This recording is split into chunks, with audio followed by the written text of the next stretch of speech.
तो मेरा ठाकुर, मेरा गोविंद, मेरा परमात्मा क्या संदेश देना चाहता है?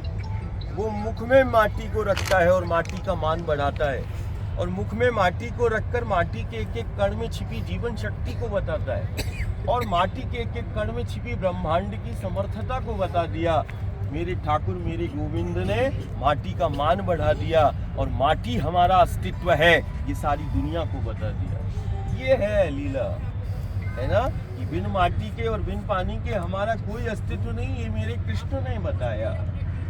वो मुख में माटी को रखकर माटी का मान करता है, और माटी को मुख में रखकर माटी के एक एक कण में छिपी जीवन शक्ति को बताता है, और माटी के एक एक कण में छिपी ब्रह्मांड की समर्थता को बताता है। जो अपनी माटी से जुड़ा है वो दुनिया में सबसे बेहतर काम करके दिखाता है, मेरे गोविंद ने करके दिखाया।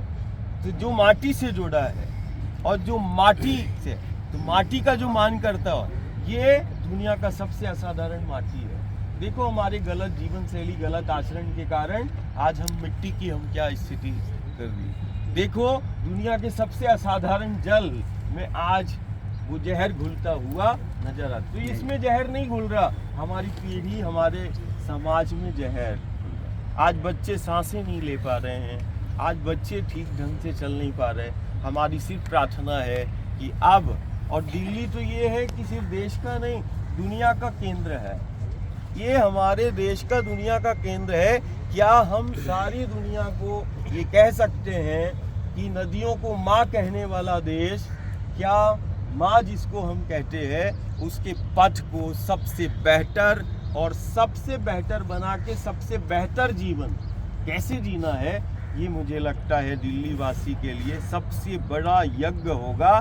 जिस दिन माँ के तट की स्वच्छता और पवित्रता हम बना लेंगे, जब माँ की अविरल धारा को हम कर लेंगे और माँ की निर्मल धारा को जब हम कर लेंगे, समझना तुमने सहस्त्र कोटि यज्ञ कर लिया, समझना तुमने सच्ची माँ की आराधना कर ली।